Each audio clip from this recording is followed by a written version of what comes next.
அன்புள்ள பெரியோர்களே, இன்று இந்த பஜனையிலே கலந்து கொண்டது மிகுந்த மகிழ்ச்சியை உங்கள் பஜனை மிக அற்புதமாக இருந்தது. மிக நன்றாக மனதை கவர்கின்ற மாதிரி இருந்தது. இந்த பஜனை இறை சிந்தனை, கடவுள் சிந்தனை, இவையெல்லாம் தான் நமக்கு என்றைக்கும் துணையாக இருக்கும். நமக்கு வயசு ஆக ஆக நமக்கு நம்முடைய பொறுப்புகள் எல்லாம் குறைந்து கொண்டு வருகின்றன. அந்த நாளிலே, வயசாகிற நாளிலே நாம் செய்ய வேண்டியது என்ன? கீதையிலே பகவான் சொல்கிறார், யார் சதா என்னை நினைத்து கொண்டு என்னுடைய பெயரை கூறிக்கொண்டிருக்கிறார்களோ அவர்கள் யோகக்ஷேமத்தை நான் பார்த்து கொள்கிறேன் அப்படிங்கிறார். ஒரு கேரண்டி. இந்த மாதிரி யார் கேரண்டி கொடுக்க முடியும்? அதனால கடவுள் சொல்றத நம்பிக்கை வச்சு நாம இந்த மாதிரி கடவுள் பெயரை சொல்லி கடவுள் பஜனையில ஈடுபட்டு கடவுள் சிந்தனையில் ஈடுபட்டோம் என்று சொன்னால் நமக்கு நம்முடைய எதிர்காலம் நன்றாக இருக்கும். இப்பொழுது வயசாக வயசாக நம்மளுக்கு குடும்ப பொறுப்புகள் குறைக்கின்றன. இந்த உலகத்தில் இருக்கின்ற பொருட்கள் மேல் இருக்கின்ற பாசம் பற்று குறைகின்றது. அப்ப என்ன மனசுல வர வேணும்? ஆண்டவனுடைய எண்ணம் மனசுல வர வேணும். தீய எண்ணங்கள் மறைந்து, தீய செயல்கள் மறைந்து, நல்ல எண்ணங்கள் மனதில் நிறைந்து, நல்ல செயல்கள் நிறைந்து, இதையெல்லாம் செய்தோம் என்று சொன்னால் எதிர்காலத்தில் நமக்கு பின்னாலே இந்த ஜென்மம் முடிந்து நம்முடைய ஆன்மா போகிற சமயத்தில் நமக்கு இதுதான் துணை. இதை தவிர வேறு துணை கிடையாது. இது ஒன்றும் கஷ்டமான காரியம் இல்லை. இதையெல்லாம் பெரியவர்கள் எல்லாம் நல்லா சொல்லியிருக்கிறார்கள். திருமூலர் சொல்றார், யாவருக்குமாம் இறைவற்கு ஒரு பச்சிலை. ஒரு கடவுளை நினைச்சு கடவுள் கோயில்லையோ நம்ம வீட்டில் சாமி படத்துக்கோ ஒரு பூ போட்டு நின்று கும்பிட்டோம்னு சொன்னா, ஒரு இலை வச்சு பச்சலையை வச்சு கும்பிட்டோம்னா நல்லது. அது எல்லாருனாலையும் முடியாதுன்னு சொல்ல முடியாது. யாவருக்குமாம் உண்ணும் போது ஒரு கைப்பிடி. நம்ம சாப்பிட்ற போது ஒரு கைப்பிடி சாதம் எடுத்து வச்சோம்னு சொன்னா காக்காய் குருவி மற்றெல்லாம் சாப்பிடுது. அது ஒரு பூத யஜ்ஞம். இதைகளை சொல்றது தேவ யஜ்ஞம், இது மனுஷ யஜ்ஞம். யாவருக்குமாம் பசுவுக்கு ஒரு வாயுரை. ஒரு பசுவுக்கு ஒரு பில் படுத்தி கொடுக்கறது எல்லாருனாலையும் முடியும். யாவருக்குமாம் பிறருக்கு என்னுடைய தானே. வர்றவங்கிட்ட பிரியமா பேச முடியும். ஸ்ரீ சாய்பாபா உள்ள சொல்ற சொல்லுவாரு, நீங்க ஒன்றும் பண்ணாட்டாலும் வர்றவங்க மேல நாய் மாதிரி பட்டன் விழுகாதீங்கன்னு சொல்லுவார். யாராவது ஒருத்தர் வர்றாங்க நம்மகிட்ட, அவங்க பிரியமா பேசி அவங்க மனசுல இருக்கக்கூடிய கஷ்டத்தை போக்கணும்னு சொன்னா அதே பெரிய காரியம், பெரிய ஆறுதல். யாரோ மனத்துயரத்தை வந்து நம்ம சொல்ல வர்றாங்க, பொறுமையா கேட்டு அவங்களுக்கு ஒரு நல்ல 4 வார்த்தை நல்லா சொன்ன பெருசு. இதெல்லாம் தான் நாம் செய்கிற காரியங்கள். நம்முடைய அடுத்த ஜென்மம் எப்படி இருக்குது அப்படிங்கிறது முடிவெட்டு போகும். நம்ம ஆனா நமக்கு வந்து நம்முடைய ஸ்தூல உடல் போயிருக்கு. நம்முடைய சூட்சும உடலும் நம்ம ஆன்மாவும் மேலே போகிற போது அங்கே நம்ம என்ன பண்ணியிருக்கிறோங்கிறது பார்க்குறாங்க. அதனுடைய எதிர்காலத்தில் நம்ம எப்படி இருக்க வேண்டும், எங்கே பிறக்க போகிறோம் அப்படிங்கிறதெல்லாம் அதன் மேலே இருக்குது. அதனால நாம் வயசாக எதிர்காலத்தில் நம்ம என்ன ஆக போகிறோம், அடுத்த ஜென்மம் எப்படி இருக்க போகுது அப்படிங்கிறது யோசித்து அதுக்கான ஏற்பாடுகள் நாம் பண்ணணும். எப்படி பரீட்சை வர்ற போது அதுக்கு தயார் பண்ணுறோமோ, குழந்தைகள் பண்ணுறாங்களோ, அதனால் நமக்கு ஒரு பரீட்சை, நம்ம மரணமும் பரீட்சை. அந்த சமயத்துக்கு வேணுங்கிறதெல்லாம் நம்ம தயார் பண்ணணும். அதுதான் முக்கியம். அதனால இந்த எண்ணங்கள், நல்ல எண்ணங்கள், கடவுள் சிந்தனைகள் இதெல்லாம் மனசுல எப்படி இருக்க வேணும்.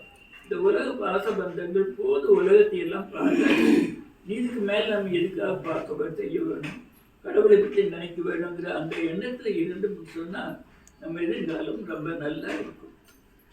இன்னொன்று கூட என்னன்னா, வயசாகிற காலத்துல நாம் நினைக்க வேண்டியதில்லை, நம்ம உடம்பு கொஞ்சம் 5 நாளைக்கு இருக்க வேணும்னு நினைக்கணும்.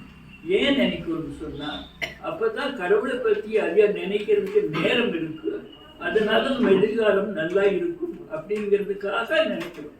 சும்மா உலகத்தில் கூடிய இன்பத்தை அனுபவிக்கிறதுக்காக இருக்குவேன்னு நினைக்கிறது இல்லை. கடவுள் சிந்தனையில் ஆழ்ந்திருந்து நம்ம எதிர்காலம் நல்லா அமைய வேணும் அப்படிங்கிறதுக்காக நினைக்க வேணும். இதுல நம்ம நினைக்கிறதன் மூலமாக நம்ம வாழ்நாள் அதிகமாகும் அப்படிங்கிறது ஒன்றும். அமெரிக்காவில் டாக்டர் தீபக் சோப்ரான்னு சொல்லி ஒரு பெரிய சயின்டிஸ்ட், இந்தியன் ரொம்ப செட்டில்டு. அவர் ஒரு புஸ்தகம் எழுதியிருக்கிறாரு. அந்த புஸ்தகத்தை ageless body and timeless mind, அதாவது வயதாகாத உடம்பும் காலத்தை கடந்த மனதும் அப்படிங்கிறது. அதில் அவர் சொல்றாரு, என்ன சொல்றாருன்னா, நம்ம உடம்பு இருக்குது இல்லையா, நம்ம உடம்பு நாம எத்தனை நாளைக்கு இருக்குபடி நினைக்கிறோமோ அத்தனை நாள் நினைக்கிறதுக்கான வாய்ப்புகள் இருக்குது. என்ன சொல்றாருன்னா, அதாவது நம்ம உடம்புல புதுசா உடம்புல இருக்கக்கூடிய அணுக்கள் மாறிக்கொண்டே இருக்குது. இப்போ ஒரு கார் நம்ம இருக்குது, ஒவ்வொரு வருஷமும் ஜனவரி மாதம் அப்படியே பார்ட்ஸ் பூரா மாற்றிட்டோம்னு சொன்னால் அந்த கார் என்னைக்கும் புதுசாகவே இருக்கும், அது பழசாகாது, கேட்டு போகாது. அதே மாதிரி நம்ம உடம்புல இருக்கக்கூடிய அவயவங்கள் எல்லாம் மாறிக்கொண்டே இருக்கிறாங்க. நம்ம ஸ்டொமக் லைனிங் வயிற்றுக்குள்ள இருக்கிறது 4-5 நாளைக்கு ஒருக்க மாறிட்டே இருக்குது. இல்லாட்டி நம்ம சாப்பிட்ற காரம் உப்பு வெளியில் ஓட்டையாகி போயிடும், அன்றைக்கி ஓட்டையாகி போயிடும், அதான் மாறிக்கொண்டே இருக்குது. அதே மாதிரி தோல் மாறிக்கொண்டிருக்குது, எலும்புகள் மாறிக்கொண்டிருக்கின்றன. ஒரு வருஷம் ஆச்சுன்னா 98% அப்படி உடம்பில் இருக்கக்கூடிய அணுக்கள் மாறிக்கொண்டிருக்கின்றன. அப்படி இருக்கிற போது எதுக்காக நம்ம உடம்பு சாக வேண்டிய அவசியம் என்ன அப்படிங்கிற பற்றி அவரை பற்றி நிறைய அதை பற்றி சொல்கிறார். அதுக்கு ஒரு காரணம் என்னன்னா, நம்ம சின்ன வயசுலேருந்து நாம் பார்க்குறோம், வயசானவங்க நம்ம தாத்தா இறந்து போயிட்டாங்க, பாட்டி இறந்து போயிட்டாங்க, அப்புறம் அப்பா இருந்தாங்க, அம்மா இருந்தாங்க, அப்போ எல்லாரும் இறந்து போவாங்க அப்படிங்கிற எண்ணம் மனசுல பதிஞ்சு போச்சு. இந்த பதிஞ்சதுனால நாமளும் இறந்து போவோம்னு நினைக்கிறோம். நாம வயசாகுமா 60 ஆகுது, 70 ஆகுது, 80 ஆகுது, 90 ஆகுது, அப்படி 100 ஆகுது, அப்படி ஆச்சுன்னு சொன்னால் நாம் இறந்து போவோம்னு நினைக்கிறோம். அப்படி நினைக்காம என்ற உடம்பு எப்பொழுதும் புதுசாக ஆகிக்கொண்டு இருக்கிறது. அதனால் நான் மரணமாக வேண்டிய அவசியமே இல்லை, நான் 2 நாளைக்கு இருப்பேன் நினைச்சோம்னு சொன்னால் அந்த நினைப்பேன் நம்மளை ரொம்ப நாளைக்கு இருக்க வைக்கும். அந்த மனசை நினைக்க வேணும் அப்படிங்கிறத அவர் சொல்றார். அந்த டாக்டர் தீபக் சோப்ரா சொல்றாரு. அதை பற்றி புத்தகம் அதுக்கு படித்து பாருங்க. நீங்க ஏஜ்லெஸ் பாடி அண்ட் டைம்லெஸ் மைண்டுன்னு சொல்லி படிக்க முடிஞ்சவங்க படித்து பாருங்க. அது இந்த மாதிரி எல்லாம் நம்ம உடம்பு நல்ல நாளைக்கு 5 நாளைக்கு வச்சுக்க முடியும் என்பதும், எப்படி வைத்துக் கொள்ள வேண்டும் என்பதும் அதில் விஞ்ஞானத்தின் மூலமாக இப்ப எல்லாம் வந்திருக்கு. இந்த மாதிரி சொல்லியிருக்கிறாங்க. ஏன்னா நம்ம உடம்புல நிறைய மாறுதல் புதுசா வருது. இப்போ இந்த சேர் இருக்குது, இந்த இருக்குது, இதுல எல்லாம் எங்க பார்த்தாலும் அணுக்களா இருக்கு. நாம ஆன்மீகத்தில் சொல்றோம் எல்லாம் பிரம்மமயம் அப்படின்னு சொல்றோம். இந்த உலகத்துல அத்தனையும் கடவுள். ஈசாவாஸ்யம் இதம் சர்வம் அப்படின்னு சொல்லி உபனிஷத்து சொல்லணும். இந்த உலகத்துல அத்தனையும் கடவுள் மூலமாக வந்தது, கடவுளை சேர்ந்தது, கடவுளாக இருப்பதுன்னு சொல்லி. அதே விஞ்ஞானம் என்ன சொல்லுதுன்னு சொன்னா, குவாண்டம் பிசிக்ஸ் என்ன சொல்லுதுன்னு சொன்னா, நம்ம உடம்புல உலகத்தை எல்லாம் அணுக்கள் தொகுதி. நம்ம உடம்புல இருந்து அணுக்கள் வெளியே போயிட்டே இருக்குது, வெளியிருந்து அணுக்கள் நம்ம உடம்புக்கு வந்துட்டே இருக்குது. இதெல்லாம் விஞ்ஞான சயின்ஸ் ப்ரூவ் பண்ண விஷயங்கள். அதனால நம்ம உடம்பு நல்லா இருக்கிறதுக்கு நல்லா இருக்க முடியும். அதாவது நல்ல இடத்துல இருந்தால் அந்த நல்ல அணுக்கள் நம்ம நல்லா இருக்கும். கெட்ட இடத்துல இருந்தால் கெட்ட அணுக்கள் நோக்கத்துக்கு போயிடும். நல்லாரை காண்பதும் நன்றே, நலமிக்க நல்லார் சொல் கேட்பதும் நன்றே, நல்லார் குணங்கள் உரைப்பதும் நன்றே, நல்லாரோடு இணங்கி இருப்பதும் நன்றின்னு அவையார் சொல்லியிருக்காரு, அந்த காலத்தையே சொல்லியிருக்காங்க. அப்படி விஷயம் நான் சொல்றேன், நல்லவங்க கூட இருந்தா அந்த நல்ல அணுக்கள் நம்ம இடத்துக்கு வரும். நம்ம மனசுல நல்ல எண்ணம் வரும், நம்ம உடம்பு நல்லா இருக்கும். கெட்டவங்க கூட இருந்தா கெட்டமா இருக்கும். அதனால இந்த விஷயங்கள் எல்லாம் விஞ்ஞான பூர்வமாகவும் ஆன்மீக பூர்வமாகவும் நம்ம நம்ம நாளைக்கு இருக்க முடியும், நல்ல காரியம் செய்ய முடியும் அப்படிங்கிறது இருக்குது. அதை நம்ம சிந்திச்சு அந்த எண்ணத்திலேயே இருந்தோம்னு சொன்னால் ஒவ்வொரு நாளும் அவங்க சொல்றாங்க, ஒவ்வொரு நாளும் காலையில் இருந்துச்சு உடனே உடம்பே உனக்கு என்ன குறைச்சல், உனக்கு எல்லாம் நான் கொடுக்குறேன், சாப்பாடு கொடுக்குறேன், ஓய்வு கொடுக்குறேன், வேணுங்கிறதெல்லாம் செய்கிறேன், நீ பேசாமல் இருக்க வேண்டியது, ரொம்ப நாளைக்கு இருக்க வேண்டியது, நீ சோர்ந்து போகக்கூடாது அப்படின்னு சொல்லணும். உடம்புகிட்ட பேசணுங்கிறாங்க. அவர் சொல்றாரு, உடம்புகிட்ட பேசுங்க, அதுக்கு சொல்லுங்க, நீங்க இந்த மாதிரி பண்ணுங்க அந்த மாதிரி பண்ணுங்கன்னு சொல்லி அது கேட்கும். நீ ஒன்றும் கேட்காம இருந்து எப்போ பார்த்தாலும் அழுதுன்னு சொன்னால் அது அழுதுட்டு இருக்கும்.